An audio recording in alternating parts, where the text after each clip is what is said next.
বিকালে ১ কাপ চায়ের সাথে এই ডিমের পিঠাগুলো খেতে কিন্তু অনেক বেশি ভালো লাগে। হ্যালো এভরিওয়ান, আসসালামু আলাইকুম। আজকে আমি ডিমের পিঠা বানানোর জন্য প্রথমে একটি ডিম নিয়ে নিয়েছি। ডিমটি যদি ফ্রিজে থাকে তাহলে আগে থেকে বের করে রাখবেন। এর মধ্যেও আমি 1/2 কাপ পরিমাণ চিনি দিয়ে দিয়েছি। এখন আমি এটি কাঁটা চামচের সাহায্যে ভালোভাবে মিক্স করে নিচ্ছি। কিছুক্ষণ মিক্স করার ফলে যখন দেখবেন এরকম একটি পর্যায়ে এসেছে, চিনিটা ভালোভাবে গলে গিয়েছে, তখন এর মধ্যে পরিমাণ মতো লবণ দিয়ে দিবেন, সামান্য পরিমাণে বেকিং পাউডার দিয়ে দিবেন। এই উপকরণগুলো দিয়ে আরও কিছুক্ষণ ভালোভাবে মিক্স করে নিতে হবে। এই সবগুলো উপকরণ যদি ভালোভাবে না মেশানো যায় তাহলে কিন্তু পিঠাগুলো ভালো হয় না, আর পিঠাগুলো খেতে একদমই ভালো লাগে না। তাই হাতে বেশ কিছুটা সময় নিয়ে এই উপকরণগুলো ভালোভাবে মিক্স করে নেবেন। যখন দেখবেন ভালোভাবে মিক্স করা হয়ে গিয়েছে তখন এর মধ্যে 1 কাপ পরিমাণ আটা দিয়ে দিবেন। আটা দিয়ে আমি আবারও ভালোভাবে নেড়েচেড়ে নিচ্ছিলাম। আটা দেওয়ার পর আমি 1 টেবিল চামচ তেল দিয়ে দিব। তেল দেওয়ার ফলে পিঠার ডোটি অনেক বেশি সফট হবে এবং খেতেও অনেক বেশি মুচমুচে হবে পিঠাগুলো। কিছুক্ষণ পর আমার ডিমের এই ডোটি তৈরি করা হয়ে গিয়েছে। এখন আমি এটি একটি প্লেট দিয়ে ঢেকে 10 মিনিটের জন্য রেস্টে রাখব। 10 মিনিট পর আবারও ফিরে আসলাম। দেখতেই পাচ্ছেন ডোটি কিন্তু অনেক বেশি সফট হয়েছে। এখন আমি পিঠাগুলো বানানোর জন্য প্রথমেই রুটিটা বেলে নিব ভালোভাবে। এখানে 2টো রুটি হবে, তাই আমি আগে থেকেই স্লাইসগুলো ভাগ করে নিচ্ছিলাম। এখন আমি আস্তে আস্তে করে রুটিটা বানাবো।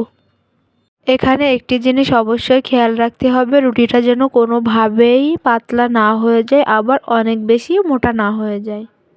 রুটিটা মাঝারি সাইজের রাখতে হবে, তাহলে কিন্তু পিঠাগুলো ভাজার পর মুচমুচে হবে। দেখতেই পাচ্ছেন আমি কিন্তু রুটিটা বেশি মোটা করিনি। এখন আমি এই পিঠাগুলো কেটে নিব। আপনারা যদি পিঠাগুলো আরও বড় করতে চান তাহলে কিন্তু যে কোনো কৌটার মুখ দিয়েই কাটতে পারেন। আমি পিঠাগুলো ছোট ছোট করব, তাই আমি ছোট সাইজের একটি রিং নিয়েছি। আস্তে আস্তে কিন্তু আমি রুটিটার থেকে সবগুলো পিঠাই কেটে নিয়েছি, আর অন্য যে রুটিটা রয়েছে সেটি থেকে আমি অন্য শেপে কেটে নিচ্ছি। এই পিঠাটা কিন্তু যে কোনো শেপেরই কাটা যায়, আপনারা চাইলে অন্য কোনো শেপ দিয়েও কাটতে পারেন, যার যেটা ভালো লাগে সে সেটাই কাটবেন। আমি এখানে আমার নিজের ইচ্ছা মতো কেটে নিচ্ছিলাম। আর এখানে একটি ডিম দিয়ে এতগুলো পিঠা বানানো যায় আমার আগে কখনোই জানা ছিল না। ফাইনালি আমার সবগুলো পিঠা বানানো হয়ে গিয়েছে। এখন আমি পিঠাগুলো ভাজবো। কড়াইতে তেল দিয়ে তেলটি গরম করার জন্য অপেক্ষা করছিলাম। তেল গরম হওয়ার পর এর মধ্যে আমি আস্তে আস্তে করে অনেকগুলো পিঠাই দিয়ে দিয়েছি। পিঠাগুলো কিন্তু অনেক বেশি ফুলে উঠেছে, মনে হচ্ছিল কড়াইতে ছোট ছোট ডিম দিয়ে দিয়েছি। এখন আমি পিঠাগুলো উল্টিয়ে অন্য পাশটাও ভেজে নিব, যাতে করে 2 পাশটাই সমানভাবে ভাজা হয়।